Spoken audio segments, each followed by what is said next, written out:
Hello, Arcs. It's me, Anamana, and this is XingKazma. How you doing? Hey, what's going on, guys? I'm doing good, man. You listen to Oracle Fleet Podcast Episode 5, your weekly podcast for PSO2 news and information. Not much news this week, but specifically this is for the global server, and we've been filling our time waiting for some news with some great content creators and streamers around the place. So today we're joined by Kaoiji. I hope I pronounced that right. No, but it's fine. Oh no. And you can tell me after. And PSO2 content creator on YouTube, partner streamer on Twitch, who also plays Ship 2. Welcome. So how do we pronounce it then?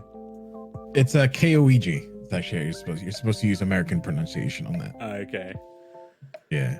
Awesome. And also we have Keroppi, who is also a PSO2 content creator on YouTube, who specializes in news and guides. Ship 2 person also. Thanks for joining us on the podcast today. How you doing, mate? Yeah, no problem. It's glad to be here. Doing good. Good to hear. So we're going to get straight into Q&A. How long, I'm going to start with Keroppi. How long have you been playing PSO2 for? I feel like you're like a long-time Japanese veteran, right? No, not at all. I literally, when PSO2 got announced on the global server, that was the first time I've ever even heard of Phantasy Star, the entire series. And so I am really new to this. And yeah, I was never part of the hype train of like waiting for the website, like when the website came up and everyone's like, oh, it's coming to the West and all that wait. I wasn't there for that. I never played the JP server. I knew nothing about the game except for Ship 2 on the JP server was the English server. So everyone's playing on Ship 2. I was like, all right, cool. I'm playing on Ship 2. That's all I knew about the game. And yeah, I'm not a vet. That's all good. I mean, the hard part about being a Japanese vet is the amount of animals you have to take care of in Japan, right? Yeah, of course. Veterinary clinics, I don't know how many they got over there. But Kaoiji, what about you? So I've been playing the Phantasy Star series since the Dreamcast whenever it came out. It was one of my first online games that I've ever played, period. And it kind of shaped a lot of the way that I played games going forward. I went from Universe, which is how I got the name Kaoiji. There's a long story behind that one. TLDR. I was making fun of one of my ex-girlfriends and it kind of backfired, and now I'm the one stuck with the name. And then as far as PSO2 goes, I've been playing this now. I played it originally back in when it launched on the C version, and then that flopped. Stopped playing, came back a little bit later for maybe the end of episode 3. Stopped playing, then came back again for a small portion of 5, then officially started playing when they announced it coming to the West in the Japanese server when episode 6 launched. Nice. Or not launched, but they had just released Phantom.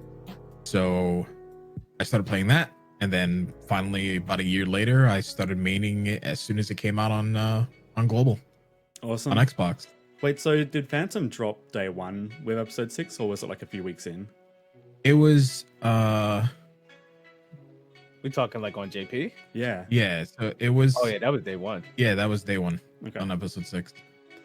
Yeah, I remember coming back for episode, like, I played a little bit of episode 5 way back in 2017, and I just remember, like, PS2 was out of my memory at that point, and then they announced episode 6 it feels like it was very recently. It's only been since 2019 that episode 6 has been out on Japanese servers. That time has gone by so fast. When they announced it for global, like it's coming to global, holy shit, this is amazing. That's around the same time that Phantom dropped. Yep. Amazing. Yeah. Because I was looking yesterday, we got the Twitter campaign going for PS2 right now, and they registered it in late 2019, that Twitter account, so it makes sense. All right, classes. What class do we play? We'll go with Kaoiji first. So right now I play with Twal. Prior to that, I was a Braver main, and then back when I played on JP, I was a Twal, and then prior to that, I was a Bouncer main. Awesome. Do you know the Ken Sama Creed off by heart? No. So I guess not a braver main, just a braver then. Just the braver, yeah. What about you, King? What are you playing at the moment? Oh, right now I am aggressively swapping between my Gunblade and my Phantom. I don't really know what to do. Like sometimes I just get bored of one thing and just immediately spend like 2 million Meseta to get the mats and then swap to the other thing. I just keep switching my Revelant weapon over and over. I can't really stay seated right now. I don't know why. What about Keroppi? You're a braver main, right? I'm a braver main. Yep, never changed. Gonna stay Did you braver consider going to Phantom? I did. I tried Phantom for a bit, and then I was very stubborn because, you know, anime weeb. I was like, no, I'm going to use Katana only. Then I tried Rod, and I was like, oh my god, what am I doing with my life? Because Rod Phantom is so easy. It's so easy. Yeah. And then so I made my third ult, the Rod Phantom, and then like I have a great time playing that class. But my main is still going to be Braver Phantom because I just like it. I like the play style. Yeah, I did a little bit of Rifle Phantom when I was leveling it, and for some reason I just got this like picture in my mind of like just some young dude cosplaying, flailing around a rifle, and that's basically Braver, right? It's like yeehaw. I've actually, I don't know if I said last podcast, but I've been maining Force recently, Force Phantom. With fixes are okay, but the damage, it feels like it's on par with when I was Summoner, but with less effort, which is surprising because I've always thought Summoner was the no effort class. But anyway, favorite content in PSO2. So King, what's your current favorite content? So far it's my current and then it's my most hated at the same time. So right now, for the past 5 days, I have been grinding Mother's Omnipotent solo, and I've been trying to get my hands on Steadfast Will, which gives you the 13% normal attack increase.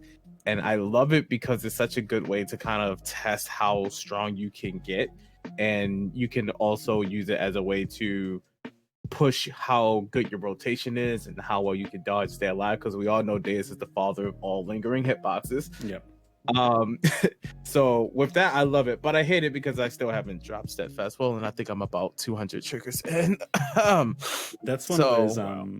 That's one of those SGAs that would be great for something that isn't using their normal attack all the time, right? Like a force or. Yes, but specifically with Phantom and Hero, with Hero's third sword swing and Phantom's third shot on the rifle does about 200k damage. Ooh. Another 13% on that is really good. Yeah, that does sound good. What about favorite content, Keroppi? Actually, I don't play the game that much. I really go on and I do dailies. I log on at exactly reset time. I play 1 hour, I log off. And that's because Genshin reset time happens then. So I log on to Genshin Impact, I do 1 hour of that. Then I go to dinner. After dinner, I come back and I do Black Desert. And then I do Princess Connect. And then I go to bed. So this is like structured for me. I feel like... But yeah. I feel like once dailies. I finish PSO2 for the day, I'm just like napping. I gotta question my life choices. No, I'm just kidding. Fair. The game is surprisingly draining. After a couple of hours. When I was doing my key grind for episode 6 dropping, I feel like I had to take like a 5-year nap after that. What about you, Kaoiji? So it really varies based on day. I'm actually one of the few that I would say that I really don't mind running mining base for the most part. So I would say that unfortunately, mainly because that's where I also got my my SPD, my Sky Dancer's Boon. That's probably my favorite, just because it treats me so well. Mm-hmm. Congratulations. Yeah. I feel like if you got a class that can run around on that kind of urgent quest, you do well. But if your class is literally just waddling across the map, it's hell.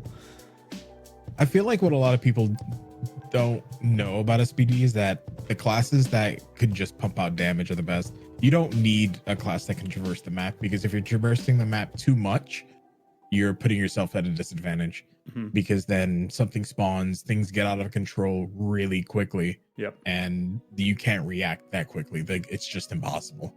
That was like with the VR version, the main thing you really need to do, especially for that one, is make sure everyone's in their own lane. And with a little bit of crossover on this sides going into Central and so forth, but for the most part, if you're... I had times when I was trying to teach people how to do it on stream, and there was 1 or 2 matches where I was literally like on the wrong side, and my whole team's on the other. Like, I'd done the whole preparation, like, okay, we're blue team, we're gonna be on the blue tower, and I'm over on the red tower, and it's like you gotta really concentrate with that, otherwise you can just go south fast. I mean, I feel like if you have a dedicated group, it goes by a little bit easier, because whoever is your middle group, they're the ones that roam, and everybody else stays in their lane, because you're not focused on points at that point. Everybody now has a dedicated, this is what you're doing. Yep. And if you don't do it, 50 DKP minus.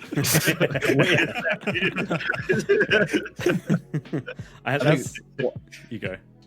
No, go ahead. I wasn't gonna say much. Okay. Fine.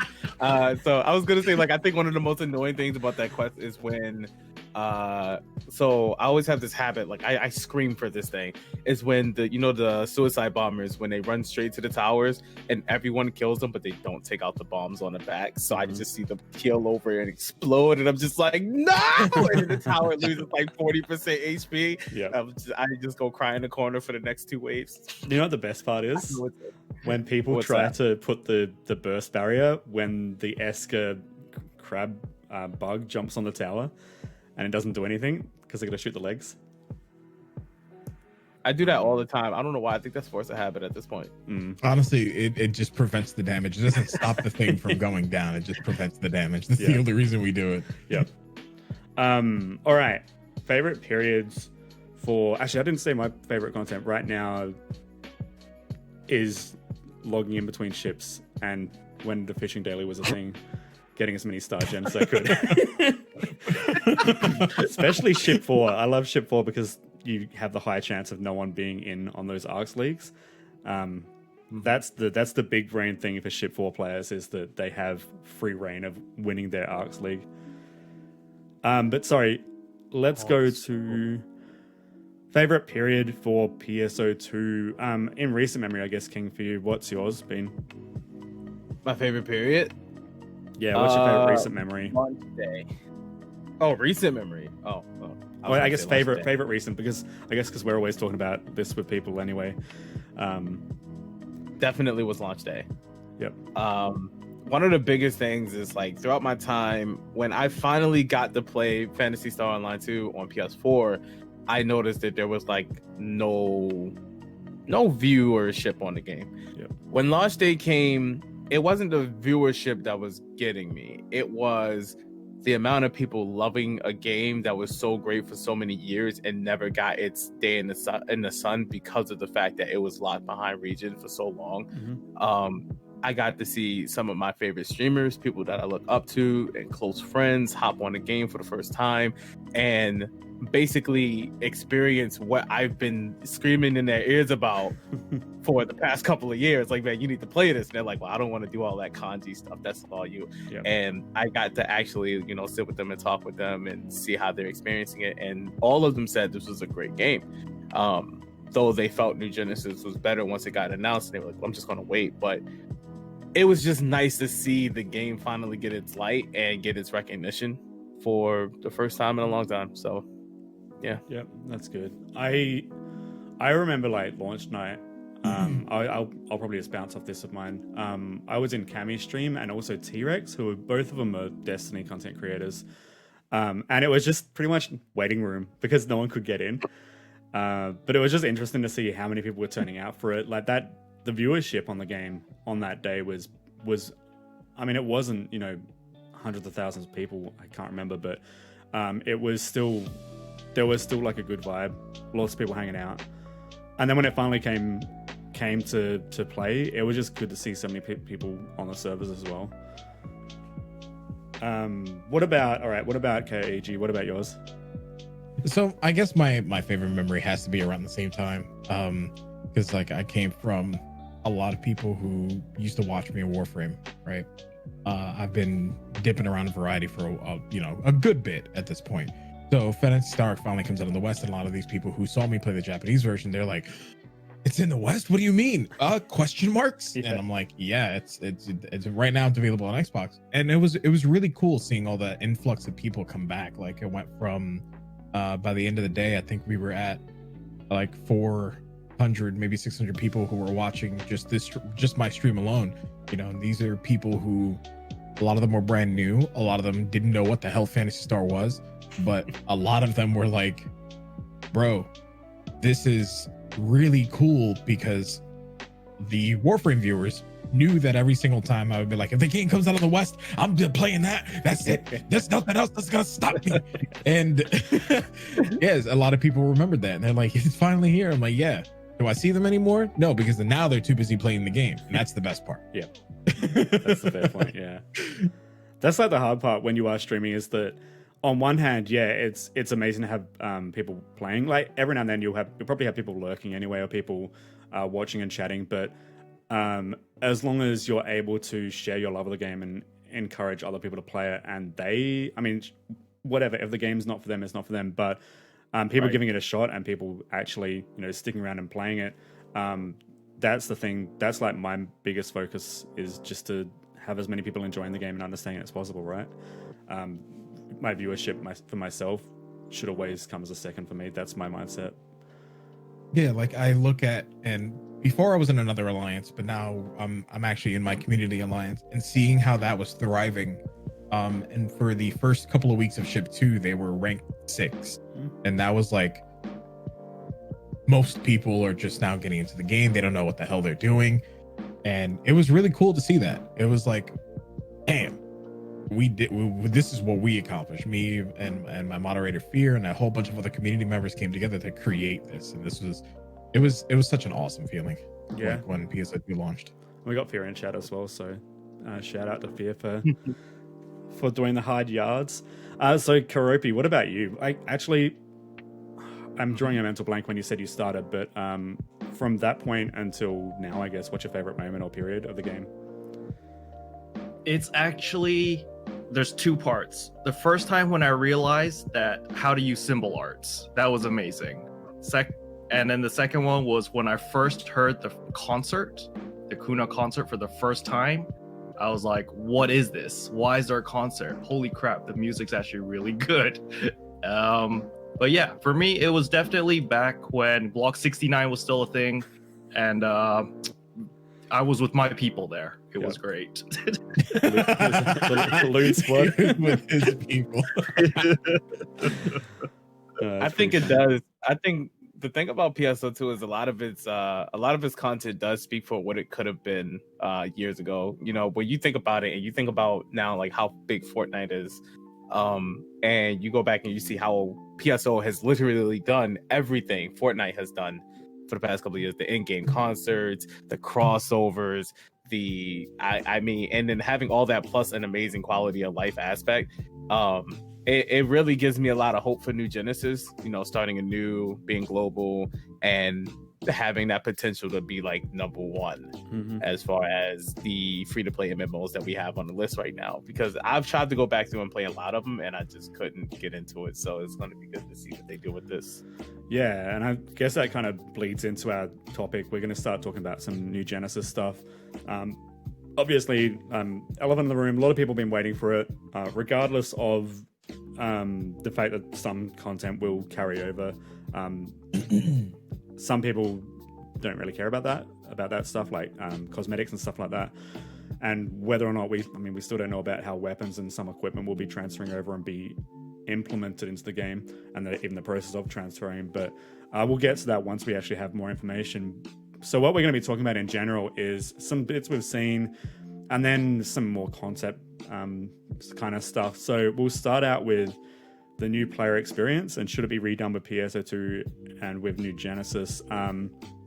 I might actually start off with this one. And I think, so for me right now with PSO2, I think one of the biggest hurdles for people getting into the game is that even though there are ARX missions guiding you through a certain path, and there are, client orders with Aphen, Ko-fi, and all of that, if you're unfamiliar with a PSO game, you're unfamiliar with an MMO in general, I feel like it's kind of like a disassociation cloud when you start playing the game, because there's just so many things and there's so many prerequisites. Like I was making a new character on another account the other day, and you have to do the forest exploration, which is an ARX mission, and that'll open up doing ARX missions with Aphen, and then once you do talk to Aphen, Ko-fi will start talking to you, you do the Ko-fi stuff, and you could level up to level 50 at that point.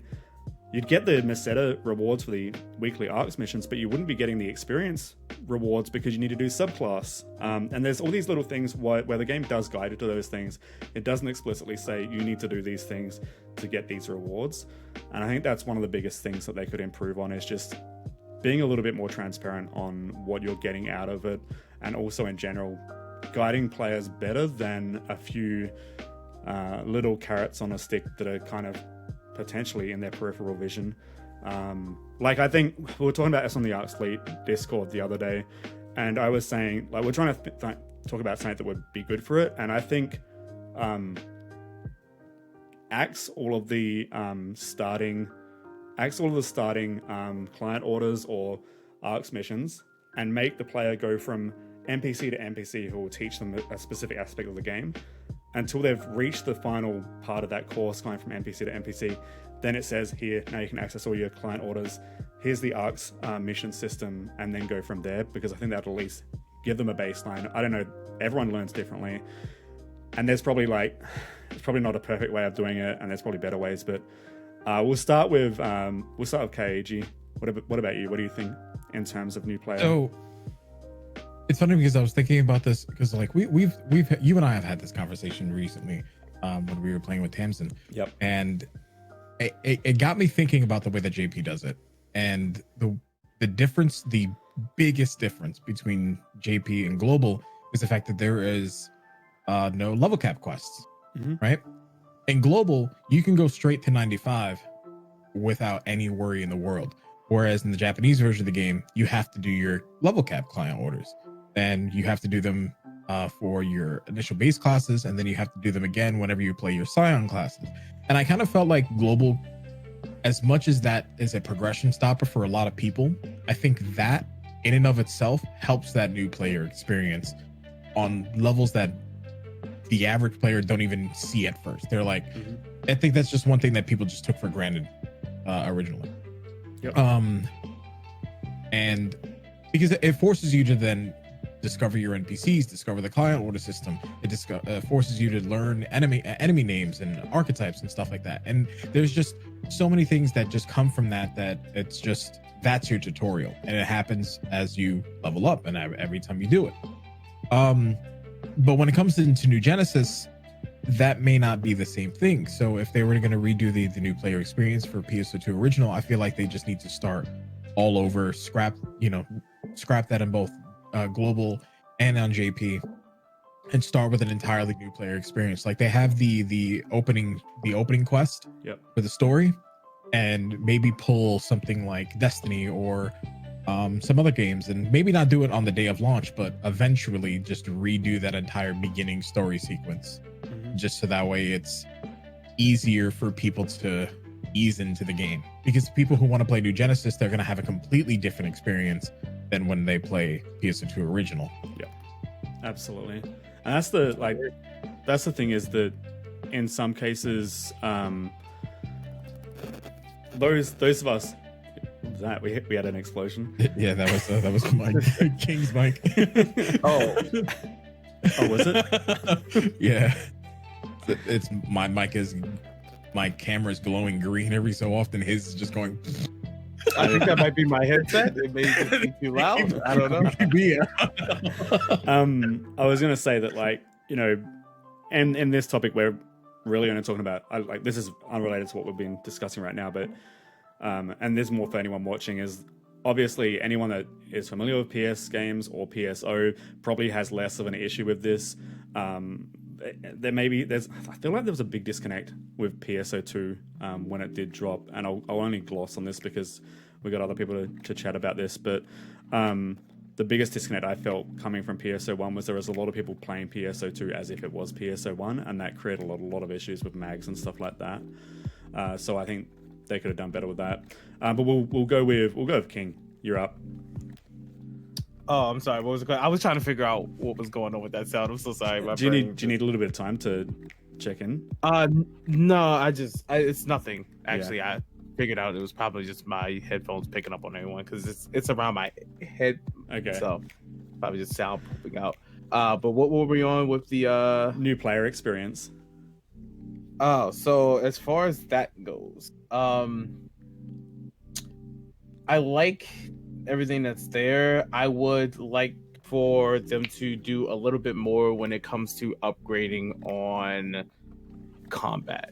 So when it comes to PAs and such. Now the multi-weapon system may add a little bit something we're just not seeing yet. But the thing about some of the PAs in PSO2 is like even when you play as Bravery, the reason why I stopped playing Bravery is because it got kind of boring, completely relying on Sakura Endo like 90% of my gameplay. And with Phantom, why I like it so much is because I'm using every single PA because of the shift variants, and it makes it so even though I have like those original 4 PAs, it expands more and then it turns into 8, and that always just kind of connects more with me. But having those different options and turning a class to be more optimal. So we have some PAs on Ranger that we use, but then there are some that you just don't use because they're just not viable. Yeah. I think kind of expanding on that. I think you might have skipped ahead a question. Wait, no, new player experience. Like for right? Stuff that helps people get into understanding the game.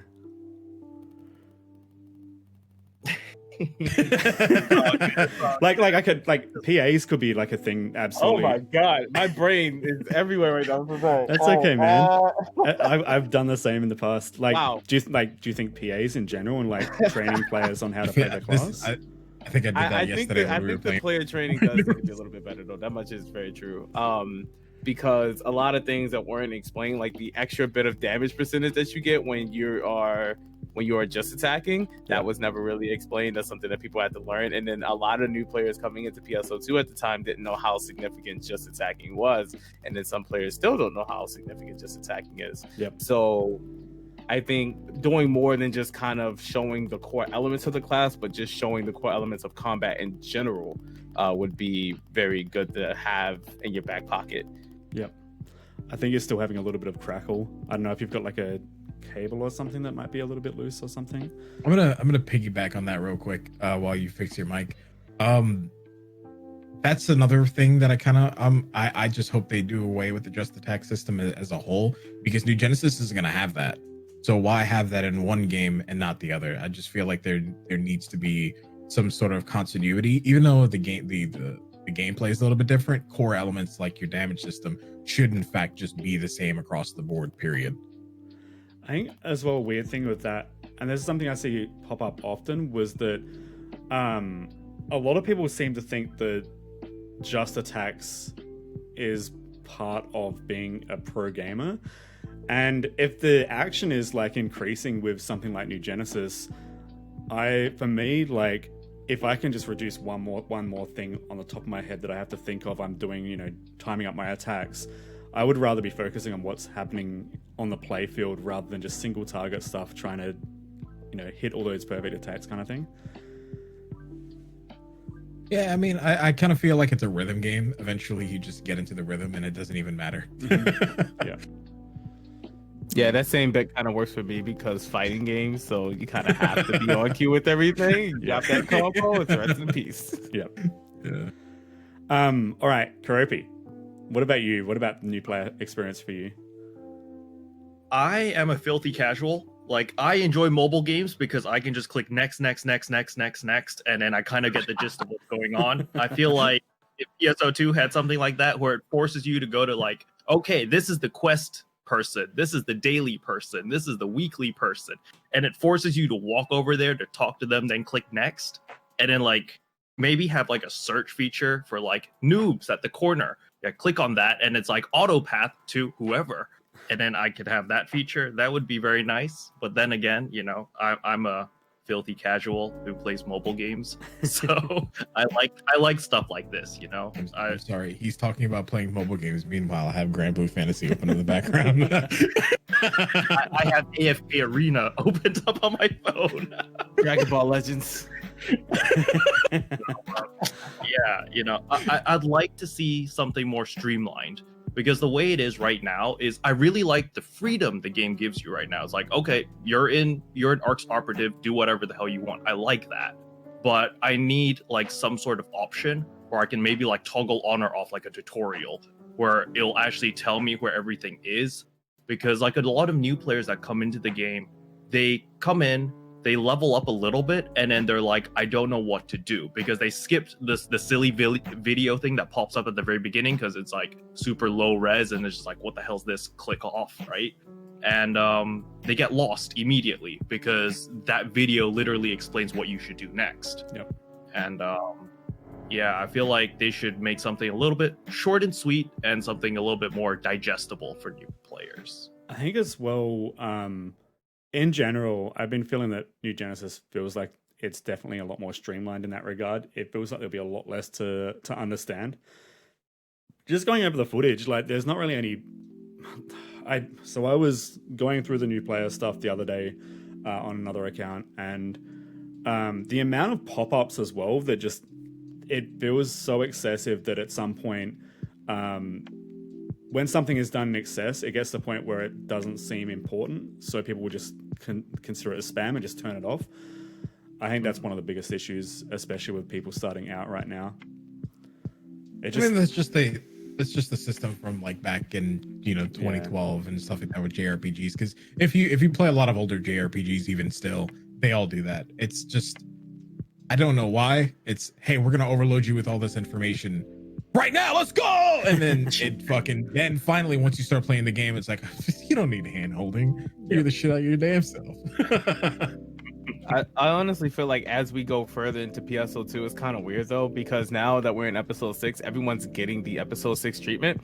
So even with new players that hop in, after like this recent campaign, everyone's getting like 1 million EXP tickets.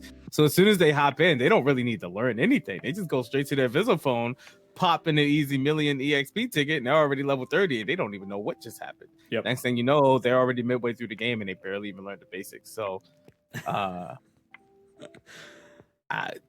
don't know at this point, but I just hope that something more stable comes with New Genesis, because it feels like they are taking some elements from 14, and I do like that. They're trying to keep people, from what I saw in the trailer, it looked like they were trying to keep people in open world, which would be good, because especially for new players, it'll help them become more immersed, and it'll help them become more familiar with the open world and the map and everything, and that'll just help them learn a little bit better. That's like actually like a huge thing I think they need to do away with, is experience tickets and boosters, because I feel like the content should be better scaled rather than requiring to apply these things. And like when Kaoiji and I were playing with Tamsin the other day, it's like, oh yeah, just use this ticket, just get to 30, let's just keep going. And I mean, scaling content in general, like hopefully it'll be cool if maybe we're out in the field and we're fighting enemies, it would scale like maybe a friend is fighting this enemy and it's level 1 for them, but for me at level 95 it's like level 95. It'd be cool to have that so that everyone works together and no content is irrelevant. I don't know. Yeah, and I agree. I agree with that. I want to say to an extent, but I don't think it's there. I think I agree with it as a whole. Now, I know I'm going to jump a little bit forward into this topic real quick. But when you think about the new player experience, like what happened when we were playing with Tams, the moment you hit 50, maybe 60, because of the amount of dead content that's in the game currently, it's not that it's dead, it's just there's no use for a lot of people to be playing it right now, right? So, like, let's say advanced quests, that used to be a very good hub to be able to get photon boosters and, eventually trade that into ultimate boosters in the Japanese version of the game. Right now, there's no reason to do them at all. Mm-hmm. So you have this weird disconnect from level 50 to 60 to 70, where you don't know what the hell to do, even if you did know how to play the game. Yeah, and this is something we can mix and match because it actually blends in well. Was the content refreshed? Like in general, like on the end game scale, there's a lot of these stuff like you said, Advanced Quest, Buster Quest, maybe Extreme Quest, but they're kind of like off to the side for their own thing. But I guess that's the problem with like, especially some content like Bewitched Woods. It starts at a certain level, and then you've got other content that starts. You can only do it at a certain level. You know. Yeah. I think in general, that's another part of the problem is that it's not really telling players what they exactly need to do. And especially with players coming back if they've had a little bit of a hiatus, is that they might come back and be like, oh yeah, I'm going to level on Advanced Quest. It's like, mate, Advanced Quests haven't been relevant since like 1965. Oh. I thought he was about to say something. There we go. Oh. No, I want to see if that fixes it because it's actually annoying.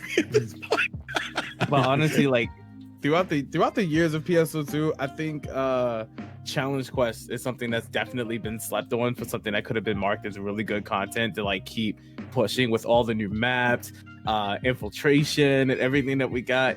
And we just never seen like a roguelike infiltration done for challenge quests. And I actually love challenge quests because I love roguelike. It's like Binding of Isaac, but I get to play it on PSO2, and that makes me happy. Yep. No Binding of Isaac crossover. I mean, luckily enough, like challenge quest isn't dead content even on JP. Like they just introduced one of the newer challenge quests that plays better.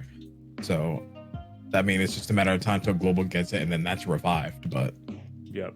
I completely agree that it does need to happen sooner rather than later.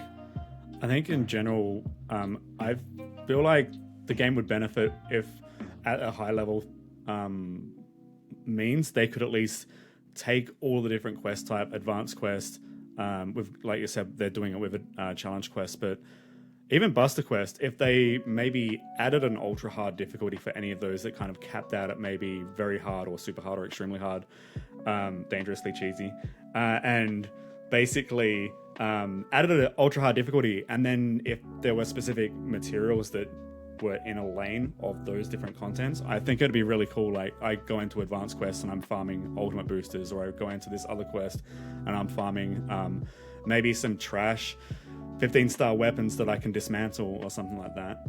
I think that'd be a good quality of life feature and allow people to play the quest types they actually enjoy. What about Keroppi? What about content refresh? I think it's about the loot. It's all about the loot. Like, people aren't doing it because you don't need that material anymore, or it doesn't provide anything of value anymore.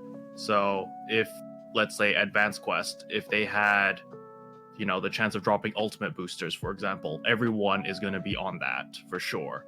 And I feel like they need more options, but I'm sure like when we move forward in episode 6, we're going to get more options, right?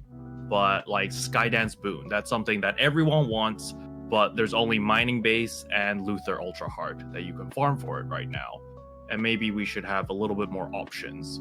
Yep. And, you know, as for ultimate boosters, the Lumimech stuff, all that jazz, like, sure, you know, we've got Divide Quest that'll give us all of that. But maybe we should have a little bit more options to revive a lot of the dead content. Like if Buster Quest or Extreme Quest or whatever also provided some of these materials we needed for our weapon breakthroughs or to make our newer weapons, then I'm sure a lot of people would start farming it. And it would also help out the newer players, sort of. Maybe we'll do some balancing or something. Yeah. But in my opinion, I don't think that is in Sega's priority list. They're probably just going to do whatever JP has. We're going to modify a little bit, throw it onto global, and the main focus is going to be New Genesis. That's my take on things. Yeah, makes sense. Yeah, I mean, I agree with you because right now, like we're talking about it, there's really no reason for them to go back and revive a lot of this content until New Genesis is squared away. Yep. Mm-hmm. What about you, King? What do you think? I mean, I agree with these guys.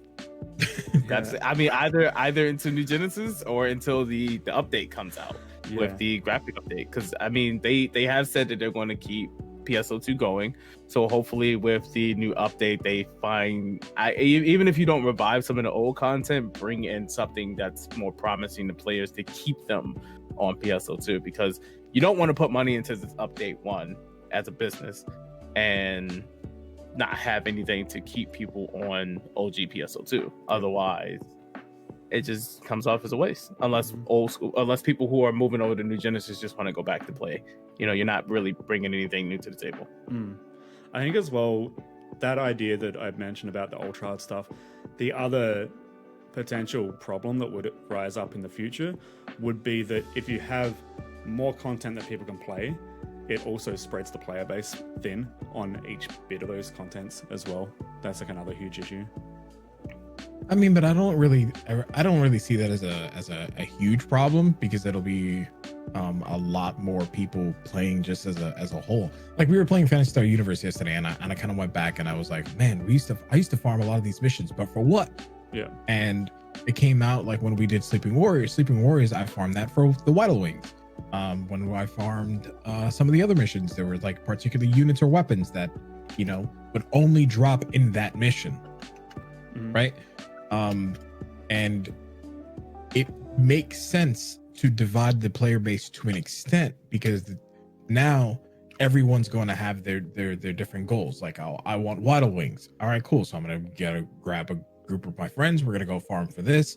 And then, all right, once I get my thing, then we're going to go into the next and we're going to play that. Or we're going to do that mission, farm for the next thing. And you just always have like a checklist, and it always makes it so that there's this rotating round table of content that you're doing, because there's something brand new to get that you can only get from that mission.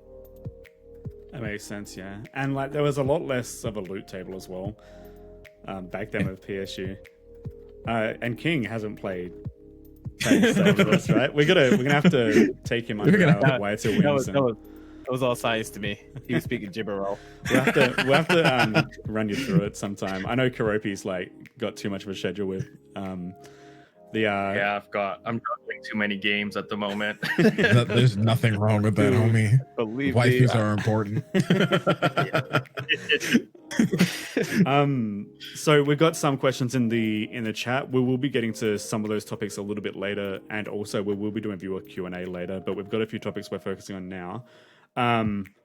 So let me just get my spot. Multi-weapon system. I'm gonna let King lead with this, because I feel like King has some feelings about multi-weapons. It intrigues me, but it also scares me. How so? So it intrigues me because it does open up a lot of windows here. So say if you have a fighter, but you also have a techer, you can play techer fighter. You can have the ability to boost yourself. You can have the ability to open up those weak spots on enemies. As they said, you can open up brand new weak spots, and then you can easily swap over to your Knuckles, start dealing massive damage. That part is very interesting. That makes me believe that in the future we can have classes that basically work for themselves, to be able to run things solo and or run things with people, and be able to be more of a anchor for teams, especially for people who aren't either as good or who are new to the game. So that intrigues me. What scares me is that I feel like it is an idea that, and this is, throughout the history of PSO2 this has happened, I feel like it's an idea that's going to start off good, but it's not going to age well. So it's going to be a mechanic in the game that just isn't going to take off as well as we may see.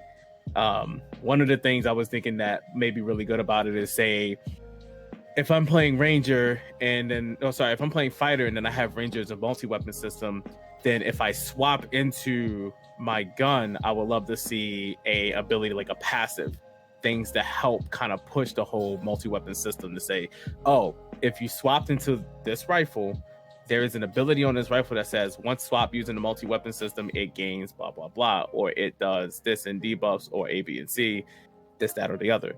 That would then kind of help push it for future content in case any bosses come around with new abilities. But again, only time will tell about that. But I'm just hoping that it's not a system that's going to die within like 2 updates of New Genesis. Yep. What about you, Keroppi? What do you think of the new multi-weapon system coming in? I'm a little bit more positive. I think it's a great idea. I mean, I want to see it like in action and see how it works, but I do like the fluidity, like, because right now, let's say, Braver, Like you have your katana braver and you've got your bow braver, but in order to switch, you have to switch weapon palettes, and that's the scroll up or scroll down, or you've got a button macro for it, and it feels a little bit clunky. But like, let's say there's a I used to play Blade and Soul, and Blade and Soul has a simple mode. Again, this comes back to my casual background. Like, I want to be able to just hold a button. It does my entire rotation, and I can just sit back and look at pretty lights and big numbers, and I'm happy, right? So, exactly. Like, I'm a simple guy. I want things to be simple for me. But, obviously I want the complexity as well. So if you want to go sweaty try hard, like, you can do everything manually and gain like, a 20% DPS increase. Like if you play perfectly, versus if you want to be brain dead monkey and hold down a button, you could still do 80% damage and you still do okay, right? Yeah. So I like the weapon switch system though. It sounds cool where I can be like up close and personal, I have a katana. When I'm far away, automatically switch to a bow and start shooting, I think the first thing people mentioned, right, was Knuckles and Jet Boot mix. And as long as there's no heavy requirement of weapon action with Jet Boots, I feel like that could be interesting if they changed up and added if they add PAs that benefit other weapons. I think that'd be a really good system, or maybe like a sub PA system, where it doesn't require you to be playing, as if you're playing that class as a primary. Like if I'm fighter and I do have Jet Boots as a PA attached to my Knuckles, it'd be good to at least not be burdened by the fact that you need to play it as if you're a bouncer, right? I know what you think about that, Kaoiji. So I'm incredibly positive about the weapon swap system for quite a few different reasons. But I guess to backtrack on Cosmo's point of being skeptical is when we were looking at the capsules and the affixing system, what Fear and a couple other people in the chat wound up pointing my way was that while there might be one damage type, it's all just flat attack and that's just it. They seem to have multipliers for melee, ranged, and technique damage. So it'll only apply to ranged weapons, melee damage, and then technique damage. Like those capsules are easily seen in the footage. Yep. So I'm not worried about the complexity of, is it going to be that I can use my Knuckles and then use my Jet Boots to be able to hit something, and how fluid is it going to be? That's not what I'm worried about. My ultimate worry is that the end game is going to be a little bit different. How is my damage going to be affected by using this as a result? Do I then need to affix my weapons differently? Does my multi-weapon system need to be affixed on its own? What are the fine details that allow me to then do my extra 20% damage? Because realistically, I can press 3 buttons and unga boonga my way through things as it is. But yeah, that's what I'm worried about as well, because when you look at PSO2 now, end game, you're only using a weapon that is chosen by your class. Playing fighter or playing braver hunter and then picking up a sword right now is completely out of the question if you want to do any viable damage. So to have that system, you would also have to make it so those weapons are also viable towards in-game. And they don't have to be like super strong, but they at least have to get you through. Otherwise, unless you're adding those side abilities, they really aren't much use. Yep. And one quick thing I'll touch on before we move to another point, because we're quickly running out of time. It does look like there's one... I'm not talking about multipliers, but it looks like there's at least one stat point for damage, which is going to be good, rather than getting into the trap of affixing range when you're actually melee or something like that. Yeah. But just quickly moving on to, we'll wrap up with one topic, and this was what someone actually asked about, and that is, what identity does PSO2 have, as in casual, hardcore, and I guess fashion could be part of casual, but also thoughts on, do some players take it too seriously being hardcore, and the game isn't competitive, right? I don't know who wants to kick this off with a discussion on identity, casual, hardcore. Kaoiji, Keroppi, I kind of feel like you would have an interesting take on this one, being the casual. I mean, all right. So my take on PSO2 is actually really simple. It's as long as you can play however the hell you want to play it, it's perfectly fine for me, right? So I play really casual. I log on, I do my dailies, I log off. That's an hour's worth of gameplay, and I'm fine with that. I don't have Skydance Boon. I don't have all these crazy affixes. My attack power is like 4,000 or something. It's not like super duper crazy. And I do have alliance members, and I do have friends that have, they're super min maxed. They're like 8,000 attack power and Skydance Boon. They've got like multiple Skydance Boons, and like it's like, sure, great. It doesn't matter that much, because at the end of the day, it's a video game, and as long as you guys can play with each other, like, I think hardcore as well as casual can coexist.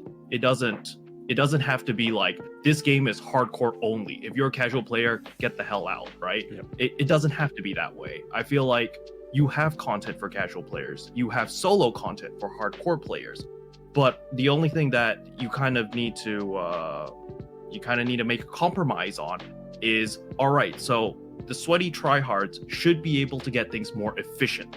That's a given, because they're playing the game a lot more, and they're investing a lot more time into the game. While the casuals, sorry, go ahead. No, I said in the money. I'm sorry, I was side quoting. Yeah, and then for casual players, like, you should still be able to get all the materials you need, but maybe at a slower rate, because you're playing, you're not doing the hardest content.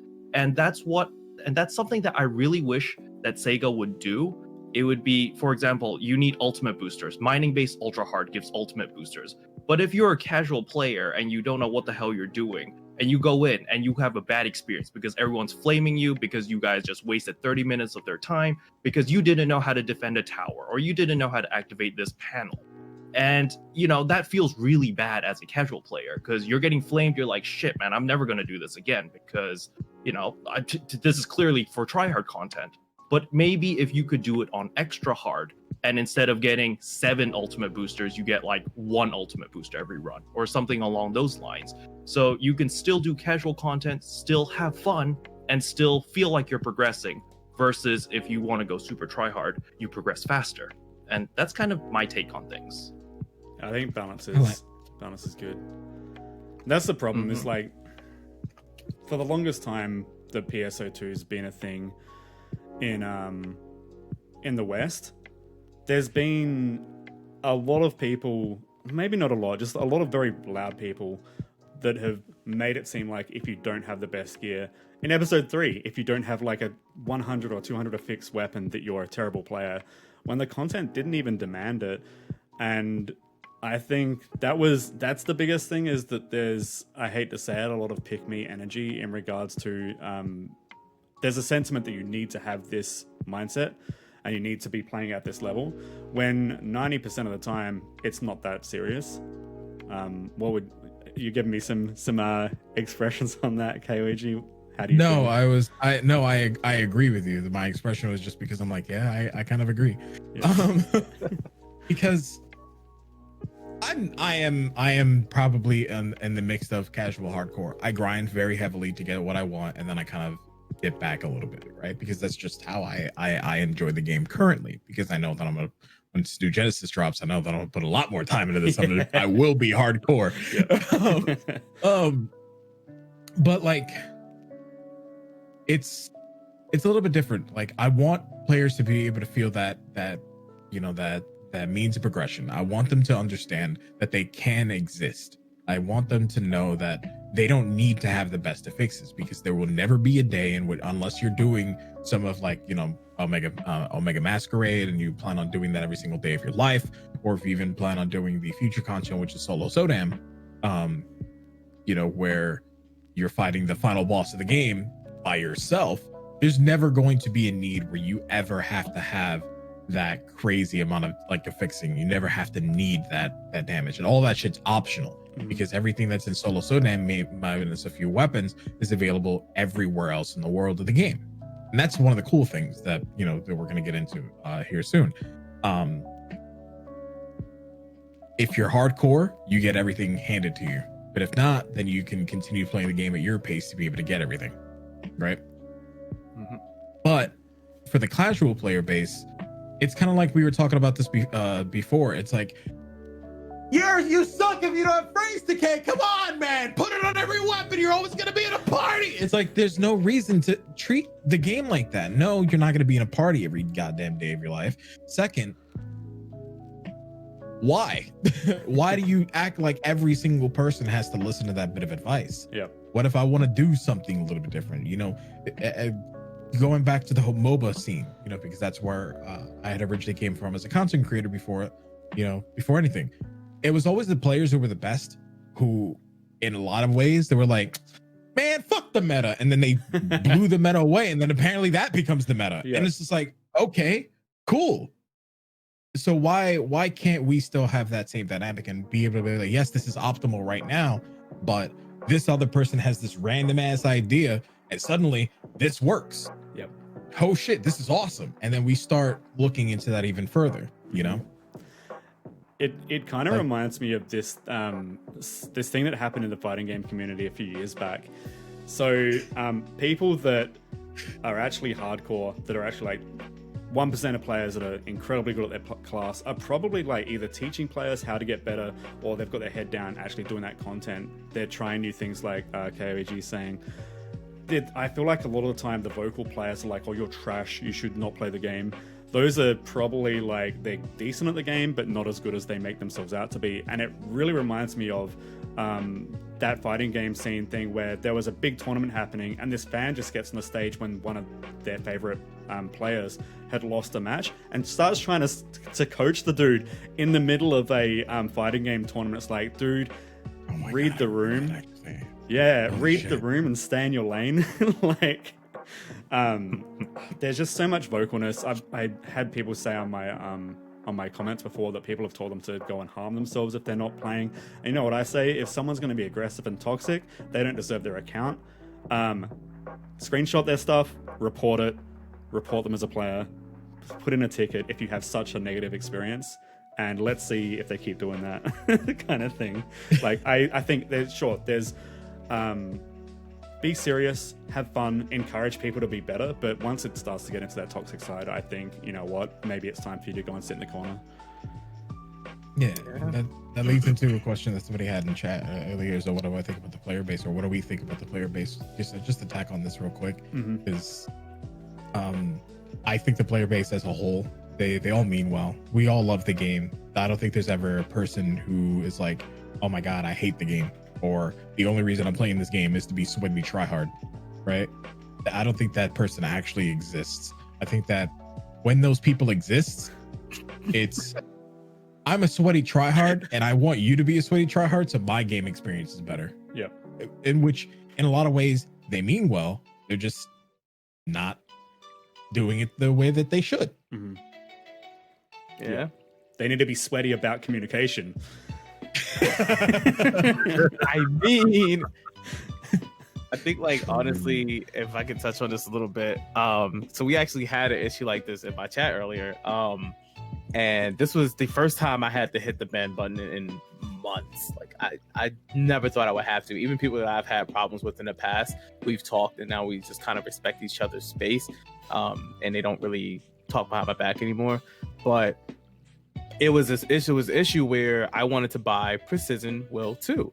And it was like 20 mil in the shop. You know me, if you watch my streams, you know me, I always have money. Like, even if it don't look like I have it today, I'm going to come back tomorrow with like 200 mil. Don't worry about what I have in my pockets, okay? So I looked at it and I said, you know what? I don't really feel like looking up any other way. So it was like 24 mil. I just spent it. Now, granted, the one below it, if I would have just got the capsule, it was like 11 mil. What the guy didn't know was I already had my weapon to fix, so I couldn't just use a raw capsule. I had to get a weapon that already had it on it and then swap it. So in his eyes, I just wasted 24 mil. In my eyes, that was the only way I was going to get Precision Will 2, unless I grind it. So he starts coaching me in the chat. He's like, why would you do that? Da, da, da, da. And then I'm just like, okay, but why are you coaching me when I clearly said I don't care, I'm going to buy it? And then he says, well, I gotta let dummies know when they're wasting money. And I'm just like, all right, ban, boom. Because I'm Yeah. not even going to argue with you at this point. Like, obviously, I didn't care. This is my money. Enhance a junk weapon and swap it. See, but I'm gonna be honest with you. Yeah, you could have done that. That would have been smart. But if this person didn't even mention that, then that's I didn't even know you could do that. Honestly, I didn't even know you could do that. Because I was just like, what you could have done was you could have took the same slot weapon, put a capsule on it, the same way that you would have fixed it normally, and then just swapped it over. Or even you could even do that with a 1-slot weapon. It's just put the capsule on it and just call it a day, and just swap the S ability over. But if the homie's not even giving you the time of day to explain it, shit like that, nah. yeah, it was just immediate. Like, Vibe it was ban. just immediate destruction of my vibe. And I was just like, all right, you know what? I'm just gonna ban it. And the thing is, it's like, I say this all the time, is that the community in PSO2 is, for the people who are always there, it's a lot smaller than it may seem. Mm-hmm. You can walk into block 7, you can walk into block 22 and see the same person you saw yesterday 3 times over. And that's not a bad thing, but at the same time, it's easier to pick out those bad eggs who are constantly attacking people, and instead of trying to drop information, then they assume that they can do better, or they can coach you like you work for them, and immediately start putting you down as a player. And my advice to them is always, if you think you can do better, Twitch is free. Go stream. Mm-hmm. See how the attitude works for you. But the end all be all is, I try to be as nice as I possibly can. When it comes to like the casual and hardcore players, I always try to make sure the casuals know that it's okay. You do have to understand that this community is pretty small compared to other games. So the people who are generally doing all this hardcore stuff, they're speedrunners. And the speedrunners are very good. You got players like W. Glent, and you have players, I can't think of any more, like Chrono, and they're like really good players at PSOs. They can run stuff really fast. It's like nothing to them. So when you're trying to compare yourself to those guys who've been grooming themselves for 8 years straight to do nothing but be these beasts at the game, it's not really fair to yourself. You're just starting. You started a couple months ago. You're still trying to figure out everything. Hell, you're still trying to figure out a new class, because we just got 2 more, and you barely even learned your first class. So you just got to take it upon yourself to step back, take a breather. Don't compare yourself to others, but work at your own pace, and that's really all you can do. One thing I will touch on as well is that the greater PSO2 community is pretty good, pretty decent. I've had a lot of good conversations, some spicy, but at the end of the day, it's been pretty good. And the people, like, there's so many people that say they don't have toxic experience, and then later come back and say, hey, I had one. I think the amount of people that can't read the room, and that are, I'm talking like no punctuation, no full stops, you're trash. Those kind of like, I'm very serious, and you should be very serious too players are very far and few between. There might be some alliances of players like that, but honestly, they usually stick to themselves anyway. And I do hope they add expert matchmaking, so those players have a space where they can play, and they can fill it up with sweat. Just have like a sweat meter, just slowly fill up with stinky water. And yeah, that'd be cool. That's never going to be me. I'm never going to be a sweaty player myself. And I feel like if I was to stream with expert matching, I would be excluding a lot of players. So that's why I won't be touching it myself. Yeah. I always stream with it on if I can. I do that on JP. I can't play the game without expert matching. Okay, on JP, that's fair, because then you'll play Sodom, and that's like 25 to 30 minutes out of your life for a 13-minute run. I'm not going to lie to you. Sodom on expert requirements saved my life. Yeah. It's good that we got the option, I think, like if we get the option, for people that want to save their time, for people that aren't too stressed about it, it's good to have that functionality.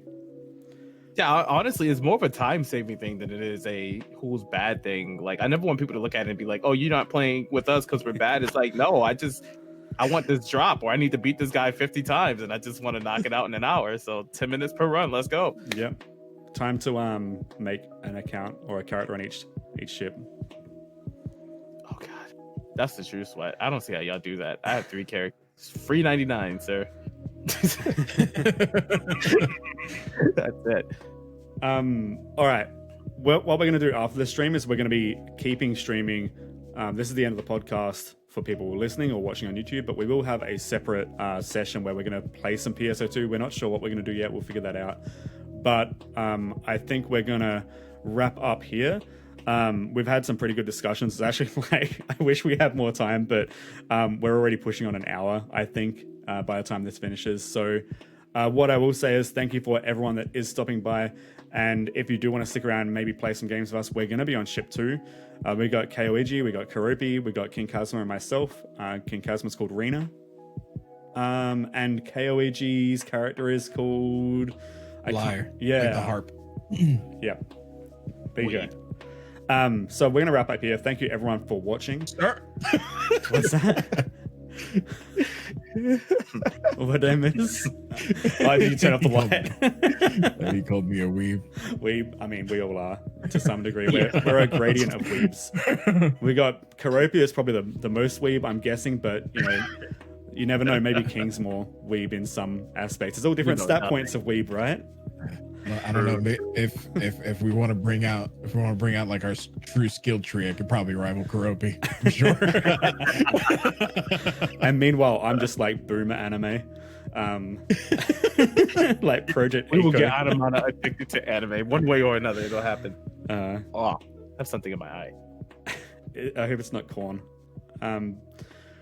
But anyway, for some reason I think of that. I was thinking of that. Do you remember that meme that I like corn with an M? Mm-hmm. For some reason that was making me think of that thing of old school anime. That was a very weird tangent and probably didn't hit as a joke. But anyway, I am looking this up. But anyway, we'll wrap up here, and we're going to play some games some further.